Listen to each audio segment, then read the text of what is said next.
asleep. You know, this is I thought that it would be fun to like sit, you know, in front of my little yarn bookshelf or my yarn shelf, with just a different, you know, different just a different backdrop. And I sit cross-legged and I'm trying to like move, and now my foot's asleep.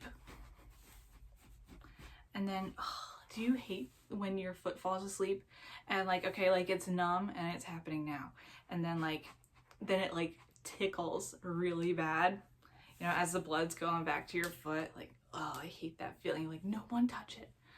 And like, you know, like when you tell like your significant other or your brother or your sister and you're like, my foot's asleep, and then they like punch your foot. Like, how dare you? I can't. I'm immobilized.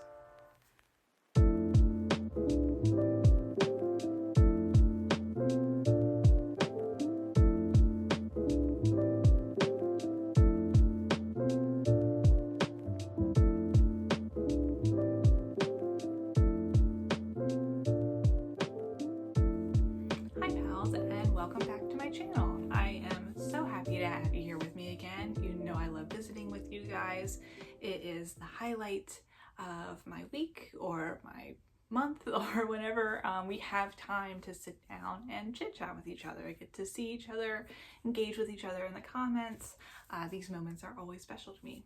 So I am here today because this isn't a regular podcast. This is a different kind of video. And I've warned you, if you've been with me before, I've warned you that I'm going to try to start doing more of these non-podcasty videos. And this is one of them. So today I wanted to talk to you about something very near and dear to my heart, and that is socks. I've talked in the past about how not only do I love making socks in general, I love that socks are such a portable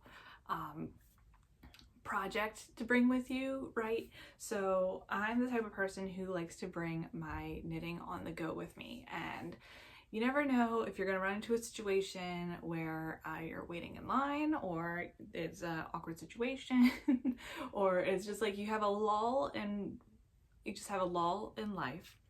And sometimes you're just like, you know what, maybe like it would be great if I had my knitting with me and make the time pass by or something like that.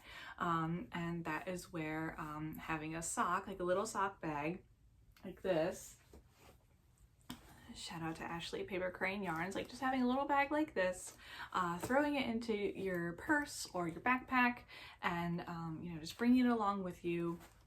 Super easy to just, again, it's a mobile project. And I don't know about you guys, but I always feel so productive when I make socks. I don't know what it is.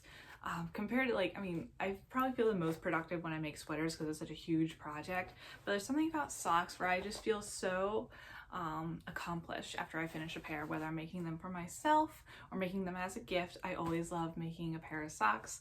And like, most of the time they're a quick project. For me, like it'll take about a week to 2 weeks to finish one pair of socks, sometimes longer depending if I have other projects going on. But I always have a pair of socks on my needles. If you've been with me since back in September when I first started this podcast, I think in every podcast episode I've had, if not a finished object pair of socks, a pair of socks on my needles. So I'm always making socks. I also like to wear my socks, my hand knit socks. There's something about a hand knit pair of socks that just hits differently, you know. You can buy, you know, your Hanes or your Nike socks from Kohl's or Walmart or Target or wherever you get them, and like, okay, they're socks. They're, you know, utilitarian. You need a pair of socks when you wear shoes to keep your feet warm, etc. But there's something about a hand knit pair of socks, and it's just like, I heard someone say, I can't remember who it was, but I'm not attributing this phrase to me. I'm attributing it to them, who said that, you know, a pair of hand knit socks is like a hug for your foot. I love hand knit socks, especially during the winter. As soon as it dips below 60 degrees in my state, I'm wearing socks on. I got my slippers on, I got my hoodie, I'm like ready for the cold weather. It's a little too hot now for me to wear my socks around the house, but they definitely get some wear and tear out of them. And the socks that I wear the most are actually my shorty socks. So let me show you my one of my only pair of shorty socks. So I only have one pair of shorty socks, and I love them so much, and they're these guys. I made them early 2020, I think in the spring. They're just a simple vanilla sock with a short cuff, heel flap and gusset, and rounded toe. They're kind of covered in dog hair. I don't remember the name of the yarn, unfortunately, but I got it at a local yarn shop. But these are my favorite socks to wear. They out and about, especially. These are like my booty socks. Like when you have like those short boots, like these are like a no-show sock for those little boots, and they keep my feet nice and warm. And I love the heel flap in this for this sock because I get blisters very easily, so these protect my heels. And I just love them so much. But as you can see, they're looking a little rough. They're definitely on their last leg. They're pretty worn out. And I'm very sad. And you've probably heard me talk about this before. I get very sad when my knitted items are on their last leg. You know, they get a hole in them, or something happens. Not just me, but like gifts that I've made for people. It really breaks my heart to see, you know, you put a lot of work and effort into them, and of course you're wearing them and you're loving them, but then, you know, you see them fall apart or fade or whatever, and it's sad because I'm the type of person who likes to personify things, and I'm like, no, my little socks, they have a little personality, and they're sad that they're getting old and they're on their last leg, and they're like, please love us until the very end. Please. So to combat my sadness of losing my first pair of shorty socks, I decided to make another pair of socks. Another pair of shorty socks that I can wear often, and will hopefully make these last longer because I'm not wearing them as often. And I figured, you know, it's spring or summertime. It's not springtime, my goodness, it is. We are in mid-July here in Delaware, and it is hot. And so I figured, I mean, like, I'll knit socks any time of the year. I'm knitting a very thick pair of socks right now, actually. But I figured, like, why not now get the short socks done and out of the way? That way they are ready for as soon as, you know, the first crisp day of September hits. And I've got my cozy classic raglan, my skinny jeans, and my booties, and my shorty socks ready to fit in those booties. My pumpkin spice latte, you know. So I figured I would get the shorty socks going. I had a vision in my head. I know I wanted some cables, but nothing too intricate, but nothing like too like airy, you know, because sometimes cables and lace, certain types of stitches, like they're a little bit more open, you know what I mean? Like, it makes the sock more airy, but I wanted something to keep my foot warm, but I also wanted the texture, but I didn't want it to be too simple. You know, I still wanted a little bit of pizzazz and originality to it. I don't know about you, but sometimes when you have, I've talked about this in the past, how when I have a vision in my head, it's very clear and I want that vision to come to fruition, you know, and sometimes it just doesn't come out the way you want it to. So though I've been knitting for a long time, I do not know how to write patterns or create a pattern from scratch, and I am not really the type of person to improvise when it comes to, like, if I had a pattern in front of me, I like to follow it to a T as best as I can. I might change like the type of heel or the type of toe depending, but I'm not one to really improvise on a pattern. So sometimes I'll go on Ravelry and I'm looking for a specific type of pattern or something that, you know, or something that is close to the idea that I have in my head, and sometimes I can never really find it, which isn't anyone's fault but my own. You know, like, I have this vision in my head and I'm like, well, how dare no one else read my mind, right? So unfortunately I couldn't find anything on Ravelry that I wanted, But that is when Bellish comes in. So this is where I introduce you to today's sponsor, Bellish. And wow, I never thought I would ever say that this video is sponsored by Spiel. This is such a milestone for me, and I'm glad that you're all here sharing it with me. So you might have heard of Bellish before. A lot of other knitting podcasters are doing videos along collaborating with Bellish. Bellish is a free pattern generator app for iOS that helps knitters of all experience levels design a customized pattern from start to finish. With its beautiful and easy to navigate interface, makers can create garment and accessory patterns for both children and adults. There's also a bunch of fun little elements in the app that can help you with the process of bringing your pattern to fruition. I'm so excited to talk to you guys about this amazing app. I have seen other podcasters make videos about this, and I saw one maker in particular, Will Love Knits. As soon as I saw her video, I downloaded the app immediately and started playing around with it. And then Bellish reached out to me and asked if I would collaborate them on making a video to show you guys, my followers, the benefits of Bellish and, you know, how I make a pattern using their pattern generator app. So I will say that they are sponsoring this video. This is a paid promotion, but all the opinions are my own. I'm being completely honest with you guys. I would never review something and say something positive if I didn't believe in it. You know? So I mentioned to you guys in the past that I tend to mull things over for a long time before I commit to something.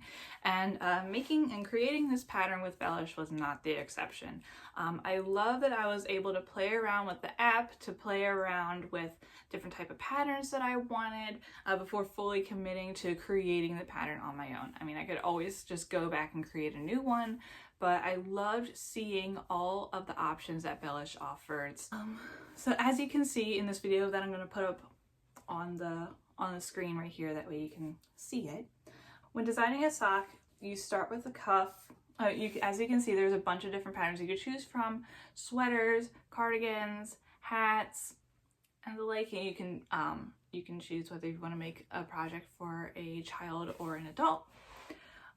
So I'm going to start with designing my sock pattern here. You start with the cuff length and the type of heel that you want.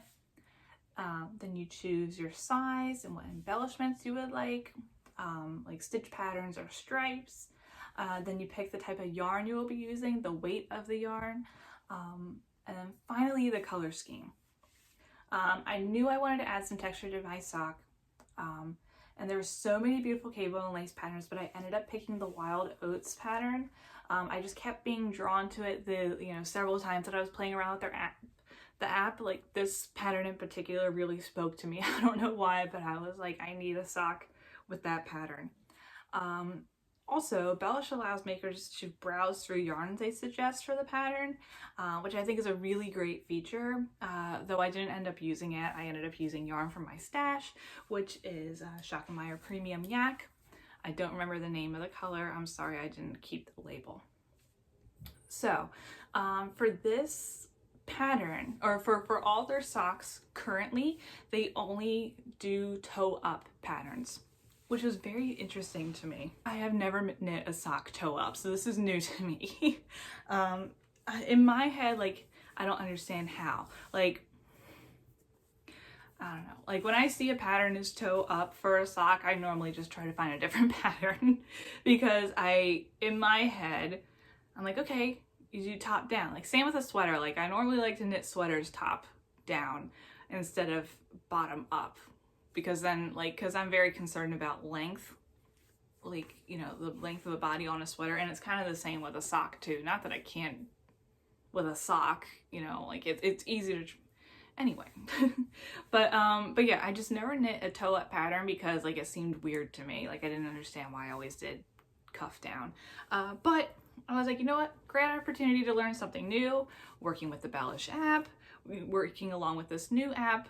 You know, it's a great opportunity for me to, you know, this is something new to me, so we shall see how good Bellish is of explaining its pattern or how good Bellish is of generating a pattern that is easily understood for people who may not have knit a sock before, or a sweater, or a hat. So I did spend a little bit of time walking or showing you my process of starting a toe-op sock, and I will put that in now. Hi everyone, so it's day one of me making socks from a pattern that was generated through the Bellish app, and I decided to make a pair of socks, and I'm going to make a pair of shorty socks. So I'm going to get them started today. I'm going to show you the process of me starting. With the Bellish app, the only socks that are available to make as of now, or the only type of socks I mean, are toe-up socks. And I have never made a pair of toe-up socks. I've always done cuff down. I don't understand toe-up. It's some sort of witchcraft to me. I don't understand how people can make, especially socks with a heel flap and gusset, toe-up. It's a little nerve-wracking to me. We will see how it goes. So I don't have the Bellish app in front of me right now because I film on my phone. I did take a look at the app before, setting all this up, and so we'll get started. So starts off, I took notes, I remember. So first thing you need to do is we need to do Judy's Magic Cast On. And we need to cast on 24 stitches. So I'm just doing my long tail cast on with a tail that is incredibly too long, but I'd rather have too much than not enough and have to start over. So I have watched a couple videos. The pattern does suggest you use Judy's Magic Cast On, and I have watched a couple videos on how to do it, and I think I can do it. It seems like something I could get the hang of, so I think we're gonna get started on that. So I'm gonna do 12 stitches on each needle, and I know I have a feeling it's gonna be a bit fidgety, but we shall see. So we got one on that needle. I already messed up. Okay, so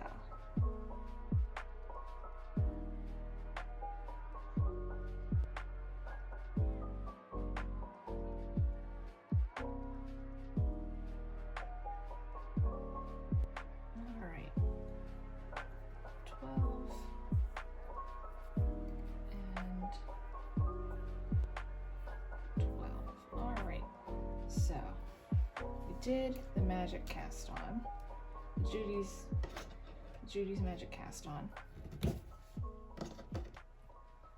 And so now what we need to do, so step number 2 in these toe-up socks is that now, so we cast it on and we need to knit one round.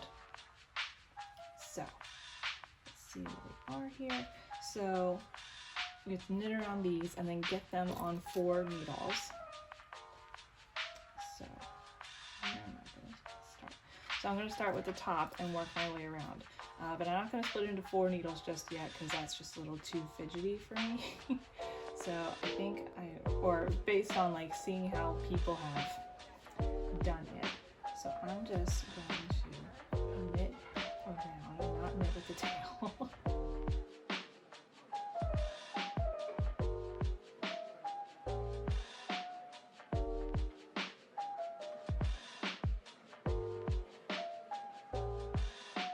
All right. Oh. Ta-da! It looks really scary looking. All right. So we've knit so we did the cast on, we knit 1 row, and now we need to start picking up stitches.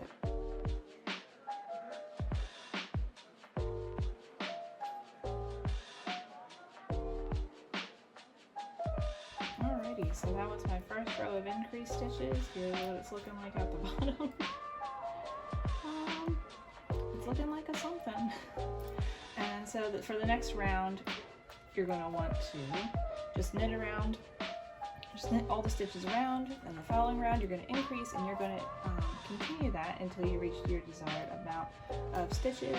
I chose to do the medium-sized sock, so that'll be 64 stitches, which works out perfectly because that's my preferred amount of stitches for a sock is 64 stitches on size 1 needles. And so I'm gonna take you through that process. I'm definitely gonna speed it up, but you're gonna knit this toe along with me, and I will talk to you again when the toe is done.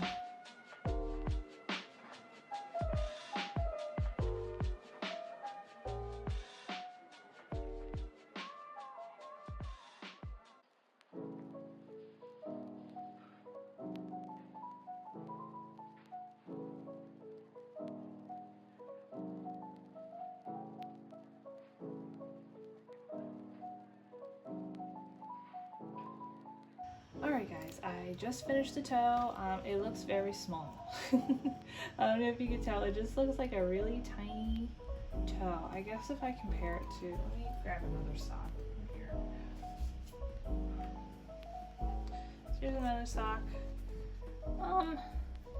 I guess it's comparable. This is a wedge toe instead of a rounded toe. We'll see how it goes. I'm definitely sweating after working on this toe. It was very stressful. You saw me cracking my knuckles and stretching earlier because it was hurting my hands, but I think that's not the pattern's fault. Obviously that's not Bellish's fault, it's just me. I was just stressing out, trying not to drop stitches when I was picking up, increasing, and yeah, just stressed out. It was my first time doing a toe up sock, so I'm a little nervous about it. So we shall see. So I'm just gonna give my hands a break for tonight. I'm gonna keep you posted throughout the week as I work on this sock, and I'll tell you how I'm enjoying the app. I'm already enjoying it. I've like fiddled around with it. There's some cool features to it that I really like. Hopefully they'll be very useful while I'm working on the pattern, and I will talk to you guys in the next couple days. Hey guys, it's been about 2 days since we last left off. I wanted to show you the progress that I've made on my sock. I'm very happy with it so far. I'm loving how the pattern wrote up, and it's very easy to understand. I think it's pretty great that, you know, since it was an auto-generated pattern, that like it turned out as good as it did. So here's what I've done so far. I am about like 3/4 of an inch away from finishing the length needed for the foot, which for the size that I chose was about 7.5 inches. So I'm working, so this is the top of the foot that has the pattern on it, and then the bottom, which doesn't have the pattern. The pattern is very easy to follow. I was very drawn to this this particular cable style. I don't know why, but like it spoke to me. So I've been working on it. I've been really loving it. It's super easy to follow.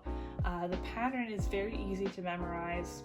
It took me about to here for me to like be okay with not looking at the pattern, you know, in order to just continue. And I feel like it's looking good so far, but I wanted to share with you something that kind of made me laugh. Because I try to keep things as minimal as possible, like when I'm making socks, I try not to keep it in a super large bag. I'd like to keep it in a small bag like this. But before I even because I'd finished the toe 2 days ago, and then I was like, okay, when I'm out and about, I'll start on the pattern. So, or on the cabling, whatever. So I got to where I needed to go.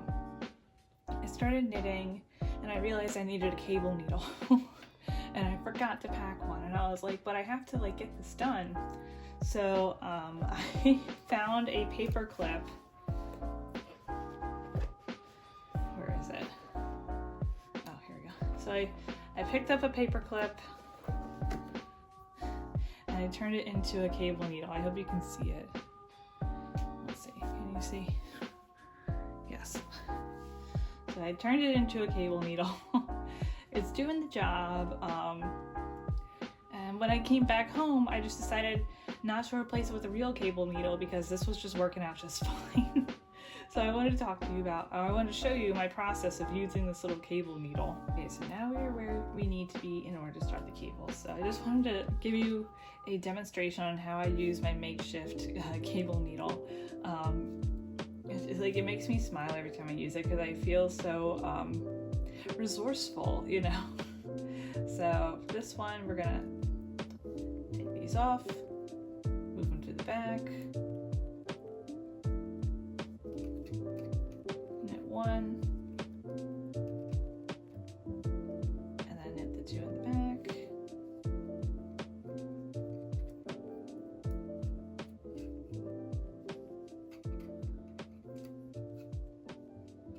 And voila, there's your first cable.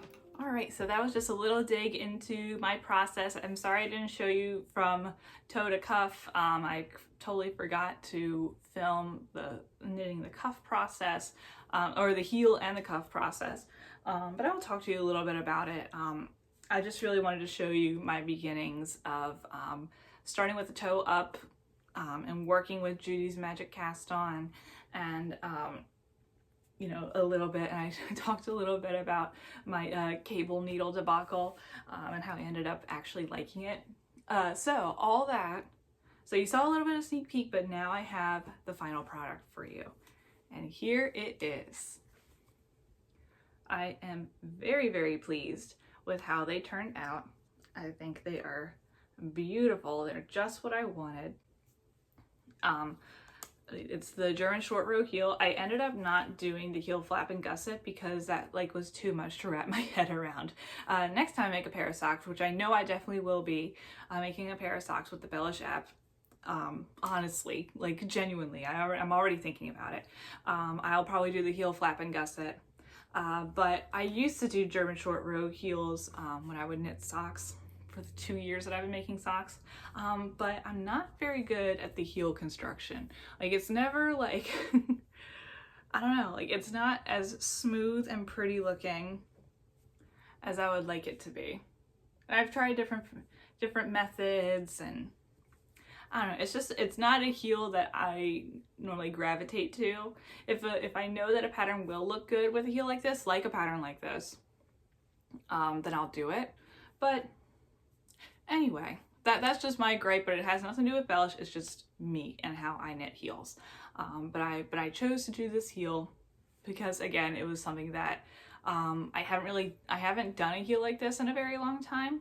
So again, wanted to see what Bellish's pattern generator came up with, and it was very helpful. It was easy to follow. It made total sense to me. So yeah, here we go, and I'll put in a clip of me wearing them too. I love how they fit on my foot. They hug my foot perfectly. I love how the Wild Oats cables came out.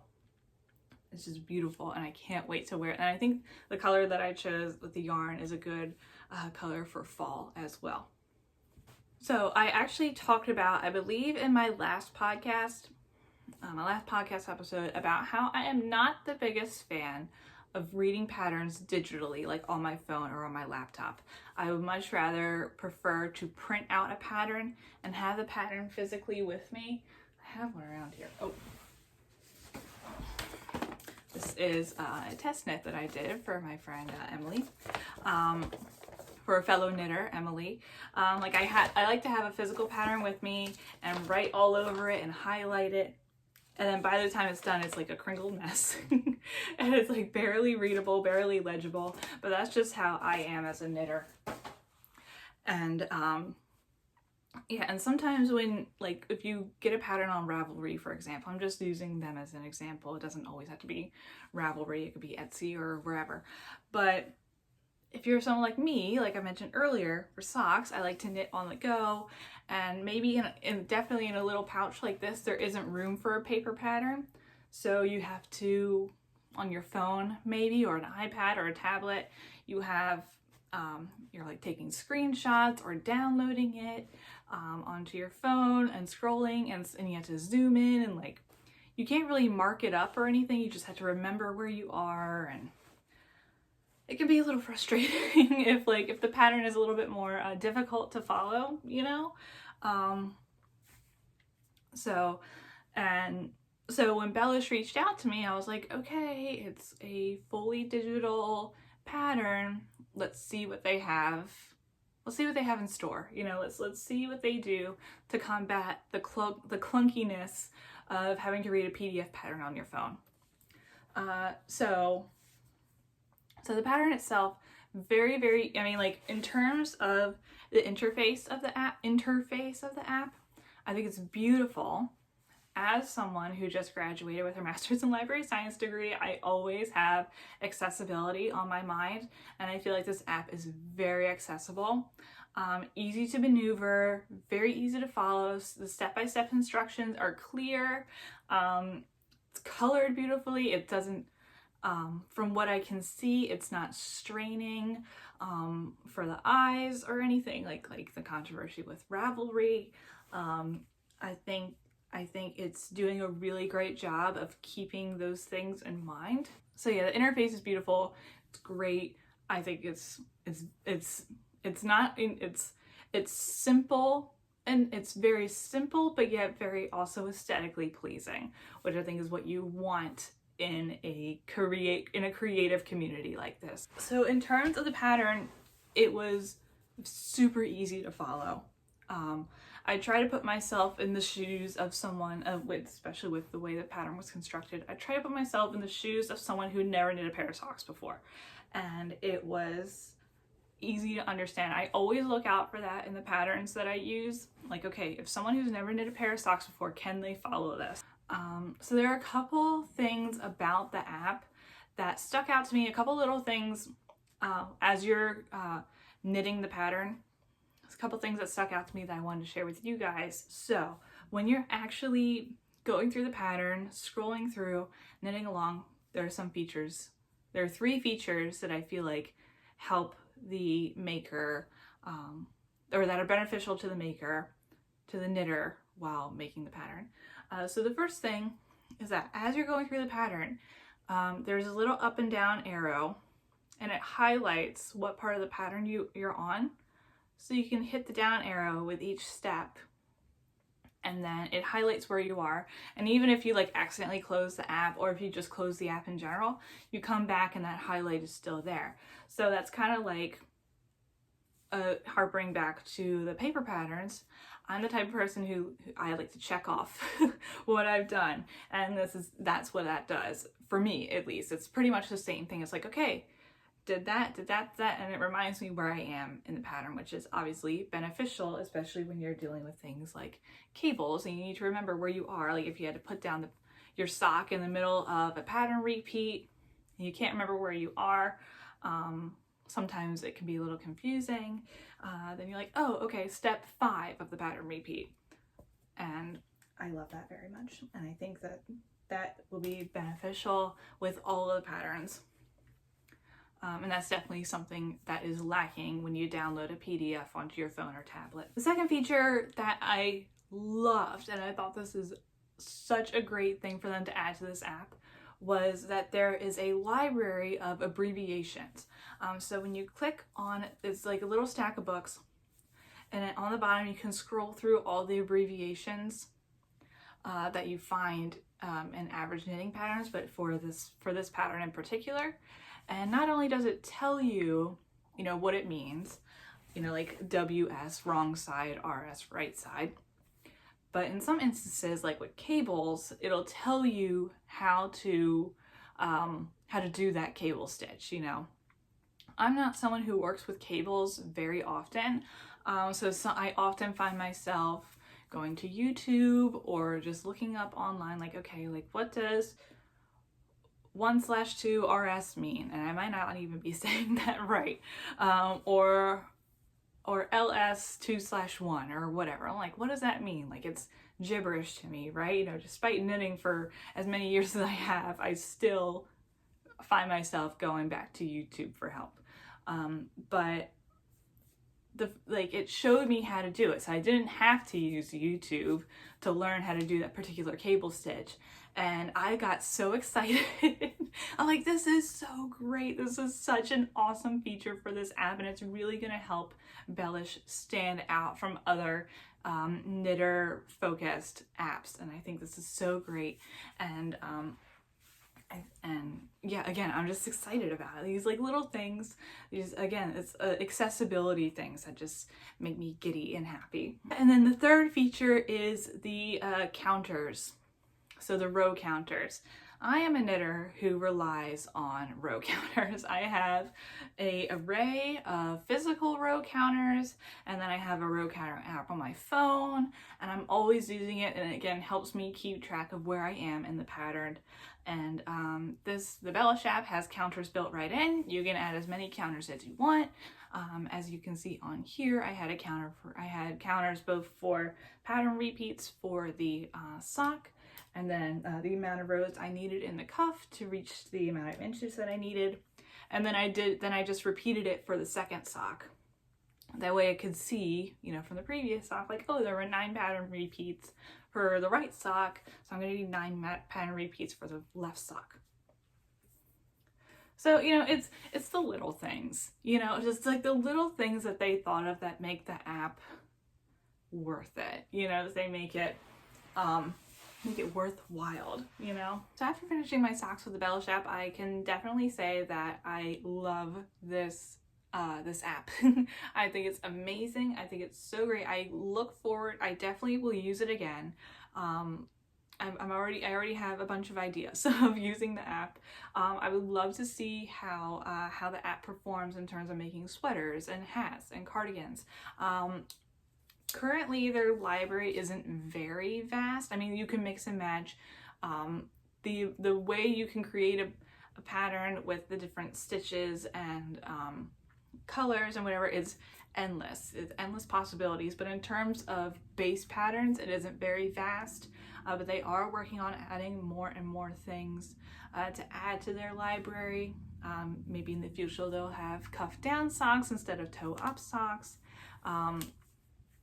You know, like they'll, I know it's still a fairly new app and they're still working on adding more things. And again, because it's fairly new, it is only available on iOS currently, so you can get it on your iPhone or your iPad. You can access patterns on the web on their website, which I'll have linked below, but you can't create a pattern on their website.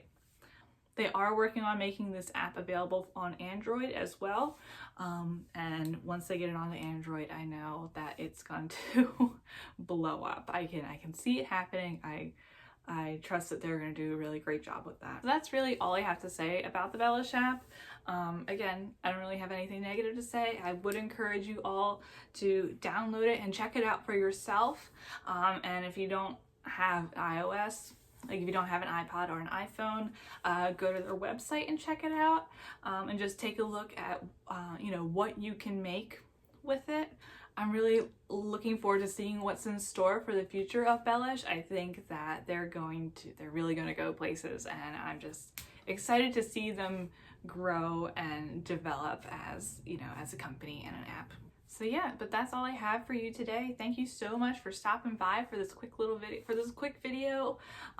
You know, I love visiting with you guys and spending time with you. And if you like what you see, or if you haven't already, be sure to hit the subscribe button down below. That way you can be informed every time I post a new video. I do videos like this, but I do mostly podcasting videos, which are more long form. I talk to you about what I'm making, what I have made, my knitting process in general. And after you hit subscribe, be sure to go follow me on Instagram, where I'm also the Cozy Moth Knits. And there is where I spend the most time engaging with my audience. I answer DMs, I post memes. I, you know, love getting to know you guys over there and chit-chatting and, you know, supporting other makers over there on Instagram. So all of that being said, I think I'm going to leave this here. So stay safe, everyone. Keep knitting, and I will see you all later.